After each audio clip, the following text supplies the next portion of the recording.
Dentro da tua geladeira tem muito frio ou pouco calor? E o que ondulatória tem a ver com frango assado?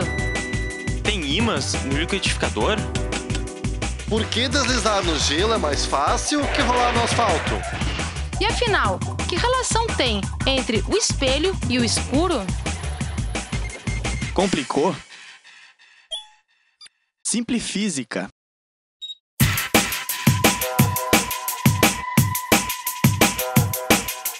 Empresas com tecnologias exponenciais. Esse é um dos temas que será abordado na palestra de hoje do Simplifísica, que vai falar sobre empreendedorismo de alto impacto.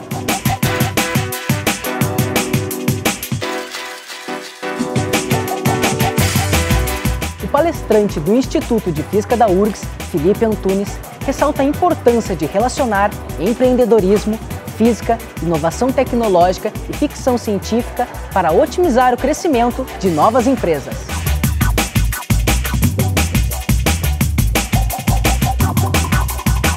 Além disso, é possível reduzir os custos de produção com essas tecnologias, fornecendo um serviço de qualidade e mais barato para a população. Confira agora o Simplifísica Empreendedorismo de Alto Impacto.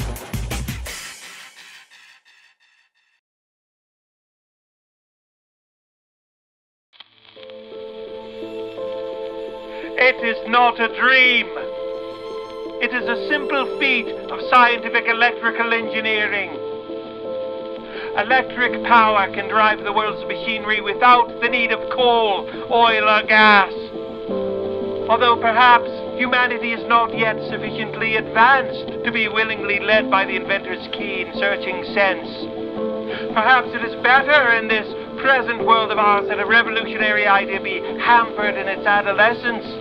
All that was great in the past was ridiculed, condemned, combated, suppressed, only to emerge all the more triumphantly from the struggle.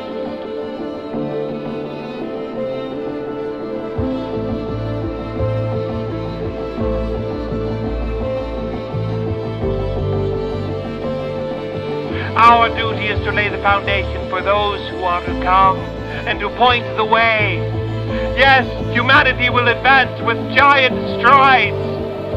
We are whirling through endless space with an inconceivable speed.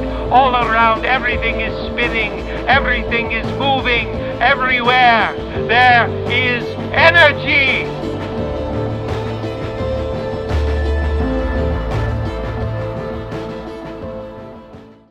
Certo, aquele vídeo que a gente acabou de ver resume muito bem o que eu vim falar para vocês, que é a relação entre empreendedorismo, física e ciência de uma maneira geral, e inovação tecnológica e ficção científica.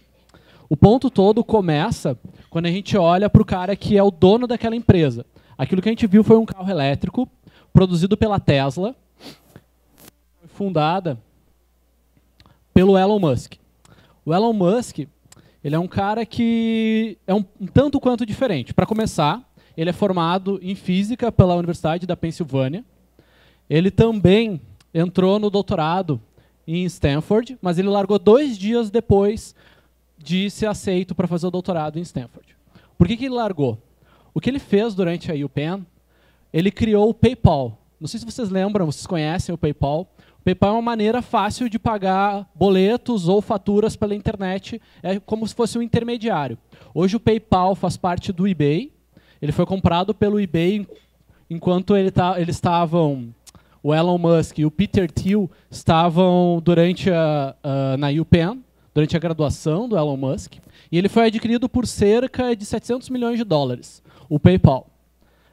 Esses livros que estão aqui, esse de 0 a 1 é do Peter Thiel, e esse é uma biografia do Elon Musk. Eu recomendo, são livros que eu gosto muito.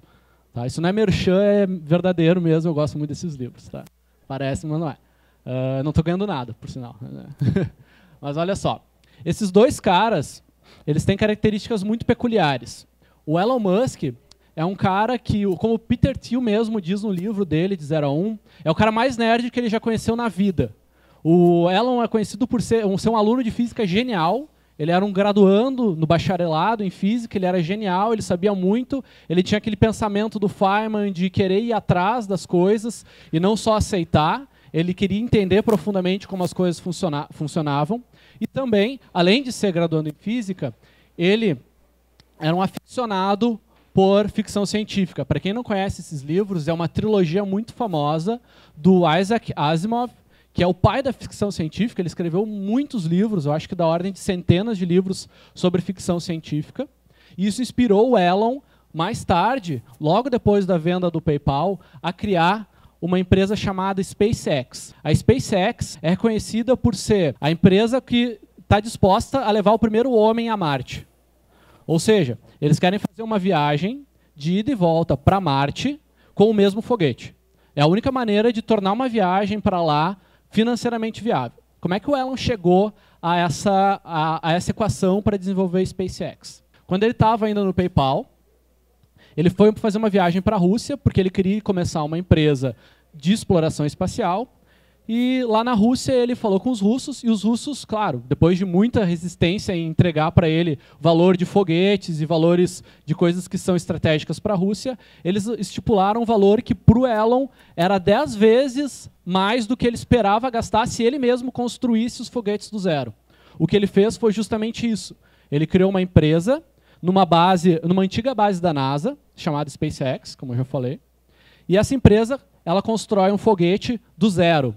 E não só ela construiu um foguete do zero, como ela construiu vários foguetes do zero, adotando métodos que são adotados no Vale do Silício, como o Lean Startup, ou seja, é uma startup enxuta, ou seja, eles produzem coisas de maneira extremamente otimizada, eles têm uma cadeia lógica muito restrita, eles minimizam recursos de todas as formas, e claro, como qualquer startup do Vale do Silício, eles atraem muito dinheiro e muita gente talentosa. A SpaceX tem os melhores profissionais do mundo em tecnologia espacial. Os melhores engenheiros espaciais do mundo migraram ou de outras empresas ou da NASA para a SpaceX para fazer isso funcionar com Elon Musk.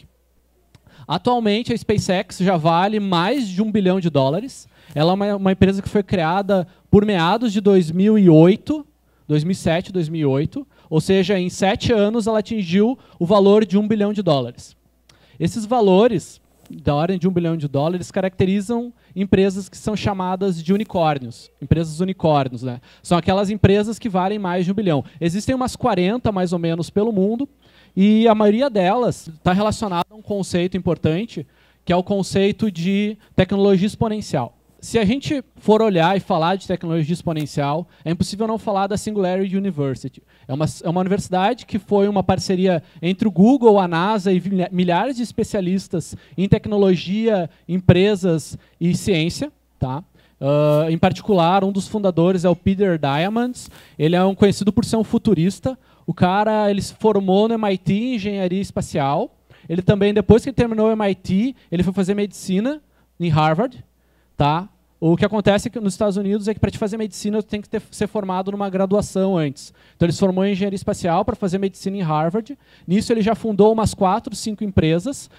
Inclusive, um colaborador dele, esqueci o nome dele, mas ele inventou o OCR. O OCR é um protocolo que permite que com uma foto tu leia. Se tu tirar uma foto de um livro, tu vai conseguir reconhecer as palavras a partir desse protocolo.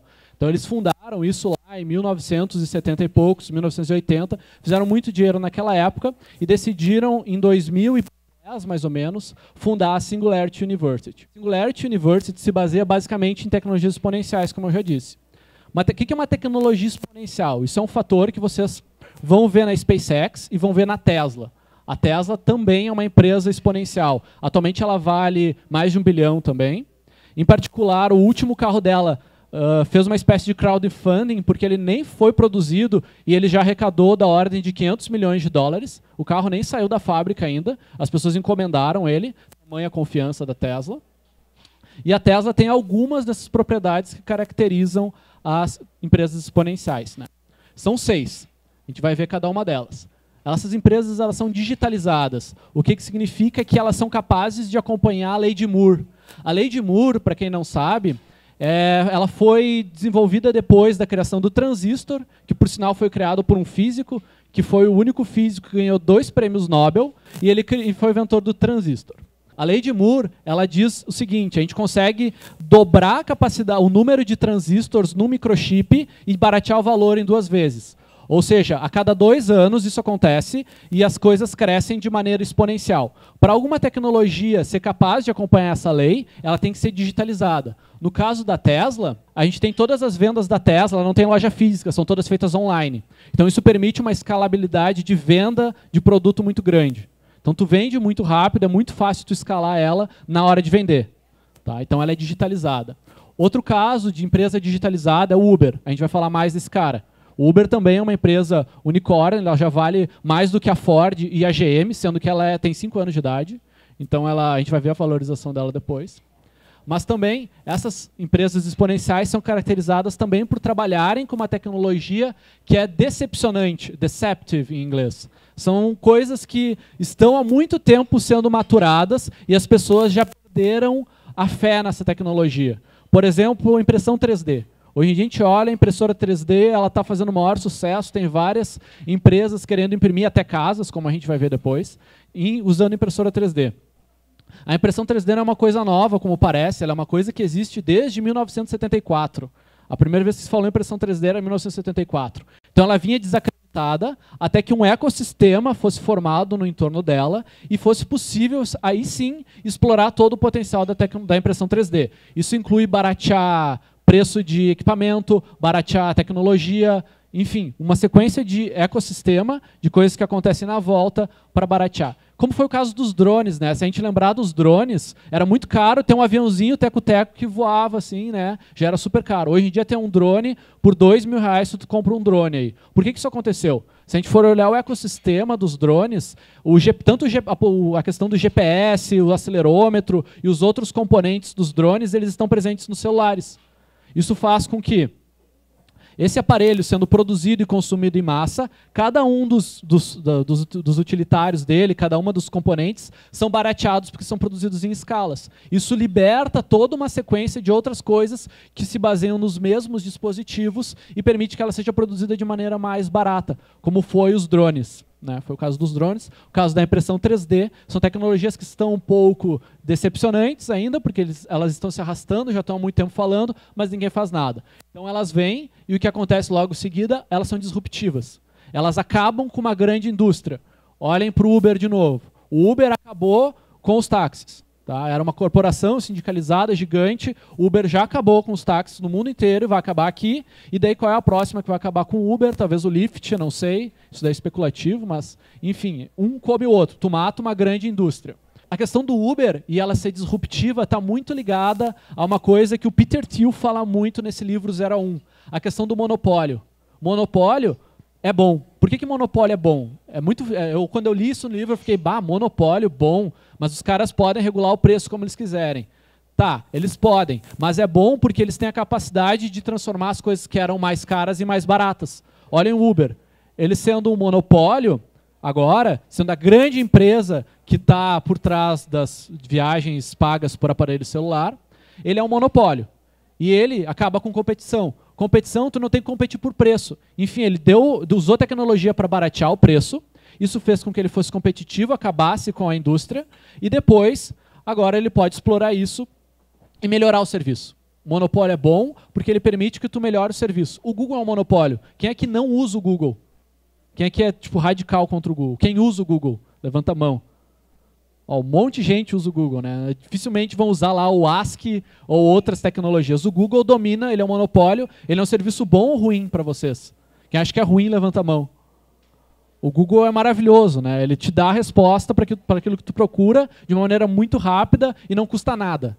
Então isso é bom, por isso que é bom ter um monopólio. E claro, o Google é um unicórnio, ele vale mais da ordem de bilhões, ele vale uns 500 bilhões de dólares, justamente por isso, porque ele é disruptivo, ele acabou com a indústria não só de buscas, porque isso foi só o carro-chefe, mas ele acabou com mudou a maneira que as pessoas faziam marketing na internet. Tá? Antes tu tinha o Yahoo com aquela página toda poluída, cheia de anúncio pago. Hoje tu tem o Google, as pessoas se matam para ter um anúncio no topo do Google, pagam caro, mas o algoritmo do Google permite com que somente as melhores ofertas, que as pessoas realmente se interessam, ou seja, que agregam valor para o consumidor, estejam no topo, por mais que o cara pague. Tá? Então isso é o diferencial do Google, é por isso que ser monopólio, ser disruptivo é bom. Porque ele melhora a qualidade do serviço e permite que tu não fique competindo por preço e prejudicando a tua qualidade. Tá? Bom, elas são desmonetizadas. Bom, aqui é um conceito um pouco mais complicado, mas tem um exemplo que todo mundo vai entender, que é o exemplo da Kodak, que vendia filmes até o Instagram aparecer, as câmeras de celular aparecerem. O filme já não está mais na jogada, o valor do filme já não existe mais. Ou seja, ele desmonetizou algo que era necessário para te tirar foto. Antes tu não tirava tanta foto porque tu ia ter que pagar muito filme, né? Ia ter que tirar, sei lá, cabia 50 fotos num filme, talvez, não sei, não sou dessa época. Então, a gente precisa, hoje, desmonetizar as coisas. O Instagram desmonetizou a questão de filme, todo mundo pode tirar foto, todo mundo pode guardar recordação, não é mais um artefato de luxo. Por isso que o Instagram vale $1 milhão hoje, $1 bilhão, mais de $1 bilhão. Elas são desmaterializadas, tá? Não existe um produto físico. Não são todas que precisam ser desmaterializadas, como é o caso da Tesla, por exemplo, ela não é desmaterializada. Embora o carro não exista, ele já tenha lucrado, mas ela não é desmaterializada. Ela não precisa, se tu olhar, essas tecnologias não precisam de um produto físico. Uber, de novo.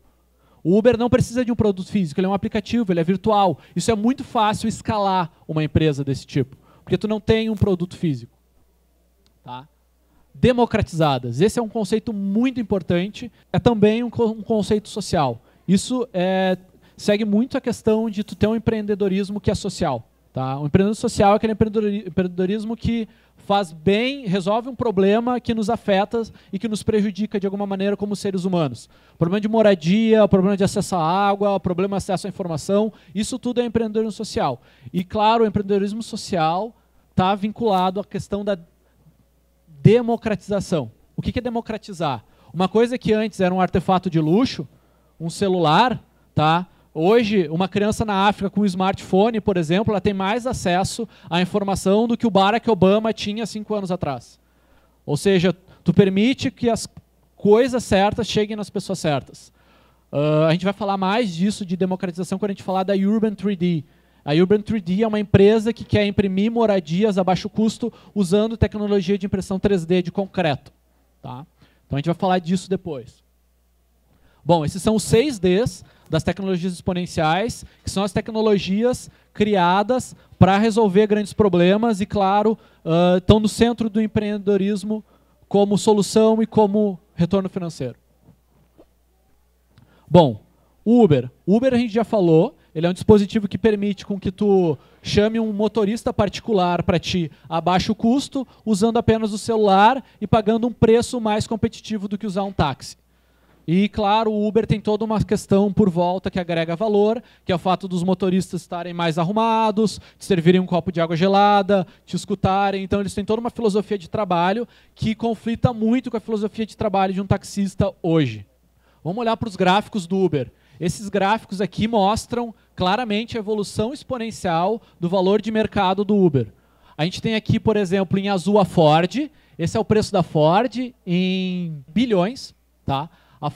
Milhões aqui, mas aqui dá 60 bilhões, ou seja, a Ford valia 600 bilhões e permaneceu nesse valor nos últimos 5 anos. Aqui é um gráfico de 2010 a 2015, tá? Ou seja, a Ford manteve mais ou menos o seu valor, a General Motors, a GM, também manteve o seu valor, e o Uber, o que aconteceu com o Uber? Ele pega, aqui ele não valia nada, até 2013, e em 2 anos ele vai valer mais do que a Ford. Ele vale 65 bilhões de dólares hoje. Então, numa questão de 5 anos da criação, ele não valia nada até 2013. Em 2 anos, ele passa a Ford e a General Motors, que são empresas extremamente bem-sucedidas e tradicionais, etc. Por quê? Porque ele é uma tecnologia exponencial. Tá? Bom, Airbnb é outro exemplo. O que é o Airbnb? Airbnb é uma plataforma online, novamente, que permite que eu alugue meu apartamento para alguém, quando eu não estou, por hipótese, e esse apartamento é alugado, tratado diretamente entre nós e tem um custo em geral bem mais baixo. Todo mundo pode ter basicamente um hotel em casa e lucrar dinheiro com isso e ajudar alguém que precisa também de uma hospedagem de baixo custo, quando vai viajar para outro país, por exemplo. Tá? O Airbnb é outra empresa que atingiu o seu patamar acima de bilhões de dólares. E, inclusive, o fundador dela estava em São Paulo agora, o Joey. Ele estava em São Paulo numa palestra no Cubo, que é um coworking especializado, ele é um coworking fundado pelo Itaú. Eles chamaram o fundador do Airbnb para dar uma conversar com os caras lá. O Netflix é outro tipo de tecnologia exponencial, né? O que o Netflix fez? Ele pegou vários filmes que estavam nas locadoras, botou tudo online e permite que as pessoas paguem uma assinatura mensal e acessem tudo da sua casa, sem ter que sair de casa, por um preço extremamente barato. O Netflix hoje custa mais ou menos R$20 por mês, e tu tem acesso a trocentos filmes. Então é muito, muito filme por um custo baixo. E, claro, o que sustenta isso é tu ter um grande número de usuários. Tá? O Netflix, de novo, ele democratiza o acesso a entretenimento. Ele também é exponencial porque ele é desmaterializado, ele é, de certa forma, desmonetizado, porque tu já não está mais indo lá e pagando pelo produto físico, tu paga por um serviço. Tá? Então ele tem todas as características de empresa exponencial, de tecnologia exponencial. Bom, tem outra coisa que é exponencial, que também é uma coisa, que é um problema, que é o crescimento da população. O crescimento da população é hoje um dos maiores desafios que a gente precisa enfrentar. Por exemplo, um dado alarmante, dado por uma pesquisa da consultoria McKinsey, mostra que hoje, a cada 10 pessoas, uma não tem acesso a água potável. Ou seja, a cada 10 pessoas aqui, se a gente tivesse numa mistura mais homogênea de populações do mundo, alguma delas não teria acesso a água potável limpa em casa. Ou seja, a pessoa morre por disenteria, morre por outros fatores, ou ela precisa perder tempo para ir buscar água, ela perde metade do dia numa caminhada gigante para buscar água. E isso é um problema também, porque tempo é o bem mais precioso que a gente tem hoje. Tá? A gente precisa de tempo para conseguir pensar, para conseguir evoluir, para melhorar as coisas, a gente precisa de tempo. E se a gente tem que caminhar 20 quilômetros por dia para buscar água, isso não acontece. Então, o dado alarmante é que em 2030, daqui a 15 anos, se eu tiver acesso à água potável, uma outra pessoa no mundo não vai ter. 1 a cada 2 não vai ter acesso à água potável. Por quê? Porque o número de pessoas está crescendo, a água potável está acabando e a gente precisa de uma solução para isso. Tá? Agora é merchan, porque eu fundei uma spin-off, que é tipo uma startup, só que ela tem cunho acadêmico, ela sai da universidade. Tá? Então ela é produzida a partir de uma pesquisa da universidade e sai como consequência, por isso que se chama spin-off, cujo objetivo é dessalinizar a água do mar em larga escala, de maneira democrática, barata, para que as pessoas tenham acesso à água potável até 2030. Mais gente tenha. Tá? A gente vai falar mais disso no final também. Bom, vamos olhar agora para os valores do que está acontecendo no mundo. A impressão 3D. Ela teve um custo reduzido em 400 vezes nos últimos 7 anos. Ou seja, ela está 400 vezes mais barata. É por isso que ela é deceptive, por isso que ela é decepcionante. Ela era muito cara e do nada, em 7 anos, se tornou 400 vezes mais barata. Então, as pessoas podem acessar essa tecnologia de maneira muito mais barata e produzir coisas. Hoje em dia, tu compra uma impressora 3D em casa por R$3.000. Tu tem uma em casa no teu desktop, ali do lado do teu computador, para imprimir qualquer coisa que tu modela no computador por ali. Tem gente que imprime prótese de mão, por exemplo, para quem é amputado. Tem gente que produz casa, como a gente vai ver agora. Enfim, dá para produzir uma série de coisas usando essa tecnologia porque ela se tornou 400 vezes mais barata. Robôs industriais, robôs grandes, aquelas máquinas gigantes, elas custam 1,23 do seu preço do que era há 5 anos atrás. Então ela diminuiu 23 vezes o valor desses robôs industriais. Isso permite que alguém que queira juntar, por exemplo, impressão 3D e robô industrial, faça isso de maneira mais acessível e barata. Drones, como eu tinha falado antes, os drones, por causa da alavancagem dos aparelhos de smartphones, por exemplo, aparelhos digitais, eles estão 143 vezes mais baratos do que em 2010. Isso era 5 anos atrás. Vocês lembram o que vocês estavam fazendo em 2010? Eu já estava no 2º ano de faculdade na URGS, em 2010. Tá, então, é muito recente, para mim foi ontem. Sequenciamento do genoma. Ele custa 10.000 vezes menos do que em 2009. Ou seja, agora, por $23, tu consegue sequenciar teu DNA para saber se tu está predisposto a alguma doença. Existem empresas que fazem isso, vocês podem fazer na internet, enviar uma amostra para eles, eu não sei direito como é que funciona, mas é bem barato, é acessível, a gente pode se precaver como doenças para saber se a gente está predisposto a ter diabetes, câncer, por exemplo, baseado na análise do sequenciamento do teu genoma. Então isso é uma coisa que em 2009 não era nem pensado, né, custava, digamos, $23.000, hoje custa $23. Isso tudo está associado também à questão de pensamento exponencial. Para a gente é tipo, como a tecnologia evolui rápido. Isso está associado justamente a esse crescimento exponencial. Para dar um exemplo exemplo para vocês de crescimento exponencial. Se a gente der 30 passos lineares, ou seja, 1, 2, 3, até 30 passos de 1 metro, eu chego em 30 metros, né? Mas se esses passos forem exponenciais, eu dou passo de 1 metro, eu dou passo de 2 metros, de 4 metros. Se eles forem exponenciais, após 30 passos eu dei 6 voltas ao mundo. Tá? Isso dá da ordem de 6 bilhões de metros. Perdão. Então dá 6 voltas no mundo, aproximadamente. Tá? Então isso é a questão de que a gente não consegue pensar dessa forma exponencial. A gente pensa linear, por isso que olhar isso diminuir é estranho para a gente, por isso que essas duas startups aqui que eu vou apresentar para vocês parecem ficção científica, mas não é. Assim como a SpaceX, que vai mandar uma sonda tripulada para Marte até 2018, daqui a 3 anos, eles anunciaram isso hoje, tá? Eles não são ficção, eles são reais, assim como o que vocês vão ver agora. A Urban 3D, tá? É fundada por uma brasileira chamada Daniele Guedes, que também cursava física na USP. Tá? Ela cursou bacharel em física, mas ela largou a faculdade com 21 anos para fundar essa startup, a Urban 3D, que tem como objetivo imprimir casas de baixo custo até em 15 anos, até 2030. Ou seja, usar a tecnologia de impressão 3D junto com robô industrial para imprimir casas por mais ou menos R$30 mil. Tu vai conseguir fornecer moradia de qualidade, de baixo custo, para pessoas em 15 anos usando tecnologia de impressão 3D. Tá? Ela é brasileira, isso é ótimo. Tá? Ela tem 22 anos, ela é super jovem e ela é física. Então, quem é da física aqui está, de certa forma, privilegiado. No final, eu vou falar um pouco também sobre como a física te ensina a pensar dessa forma. Bom, essa é outra empresa, a AIME. É uma empresa que tem como objetivo, né, eles já estão fazendo, eles fizeram um diagnóstico na Malásia, diagnóstico precoce de doenças transmitidas por mosquitos, como, por exemplo, malária. Na Malásia, eles foram lá, usaram um modelo, um algoritmo usando inteligência artificial, baseado nos dados que tu obtém do governo.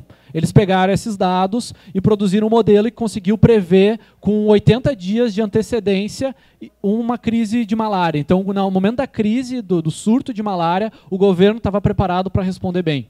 Tá? Esses caras eles vieram para o Brasil por causa de um menino que estudou na Singularity University. Não é um menino, é um rapaz. Ele estudou na Singularity também. Ele é o Chicão, meu amigo. Ele trabalha na Viva Rio, que é uma ONG do Rio de Janeiro, e que trouxe esses caras para cá para tentar prevenir surto de dengue. O maior desafio deles aqui no Brasil, se alguém quiser também trabalhar nisso, investir numa empresa desse tipo, é que eles não têm os dados. O Brasil coleta pouco dado, a gente não tem uma cidade inteligente. Tá? A gente coleta pouco dado, então é difícil tu fazer algoritmos extremamente precisos para ver surtos de dengue. Tá? E claro, eles estão trabalhando no Rio, então no Rio tem toda a questão das favelas, enfim, toda uma geografia diferente da Malásia. E esses caras estão trabalhando no Brasil para fornecer esse tipo de serviço.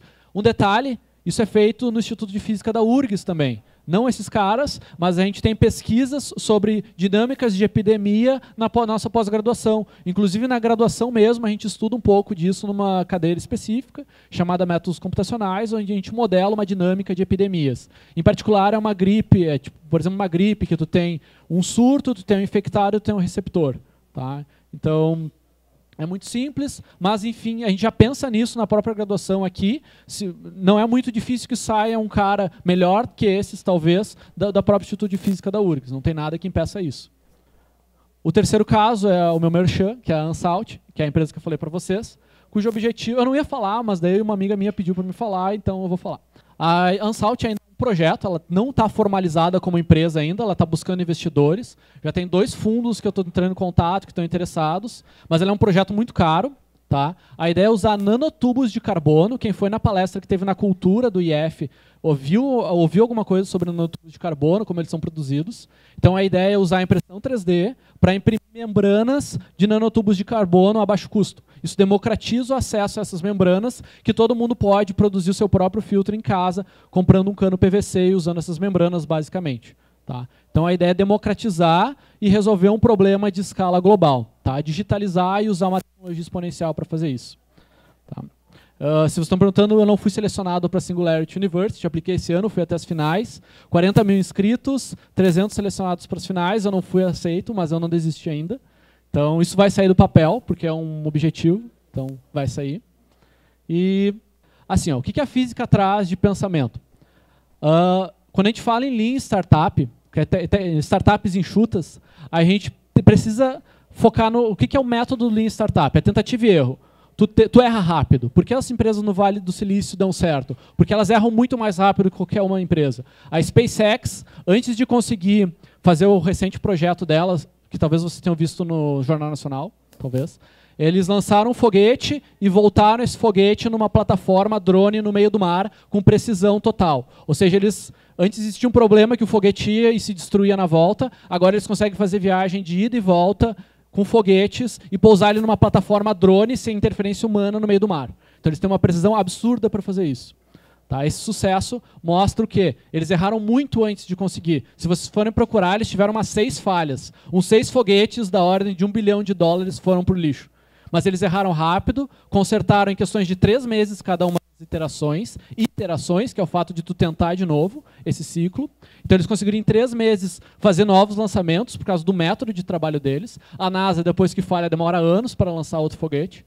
Tá? E eles conseguiram fazer muito rápido. Então eles têm essa característica. Na física, a gente aprende errando muito, certo? As nossas listas de exercício. Como é que a maioria das pessoas inteligentes fazem para resolver? Não estou dizendo que eu sou inteligente, mas é um método bastante usual. Tu faz, tu erra, tu entende como é que se faz e tu faz de novo e acerta. E assim é durante toda a graduação. Tu vai aprendendo a iterar o teu conhecimento. Tu não desiste na primeira falha. Física te dá essa resiliência. É por isso que o Elon sabia que se ele tentasse, uma hora ele ia acertar e conseguir lançar o foguete, né? Não vou falar palavrão, mas o foguete lá para Marte, se ele quisesse, em pouco tempo, porque ele tem esse pensamento. Outra coisa que a física traz, a física é um ambiente acadêmico. Se tu for olhar a história do Google, o Google começou em Stanford. A ideia dos fundadores do Google era basicamente trazer o clima de Stanford, de pesquisa de doutorado, tá? Que eles faziam doutorado em computação lá, trazer esse clima para uma empresa. Então todo físico que vai para uma empresa é um intrínseco acadêmico, sabe? A própria SpaceX do Elon Musk, ela funciona como se fosse um meio acadêmico. Lá ele contrata os melhores caras e deixa eles trabalharem no que eles quiserem, focados naquele problema. Então eles desenvolvem problemas baseados nas próprias iniciativas deles. Isso é muito ligado à maneira como a gente faz, por exemplo, o doutorado em física. A gente escolhe uma área que a gente quer fazer e a gente tem total liberdade, a gente não bate ponto, a gente não é cobrado, a gente só tem que apresentar alguns relatórios no meio, mas enfim, a gente segue as nossas motivações. Então isso é intrínseco do ambiente acadêmico e está intrínseco na física. Então talvez isso explique por que o Elon trouxe todas essas questões da física para o mundo de empreendedorismo. Então basicamente é isso. E aí, gostou desse Simplifísica? Você pode assistir mais no canal da URGS TV no YouTube. É só acessar youtube.com/URGSTV e escolher o vídeo que você quiser. Até mais!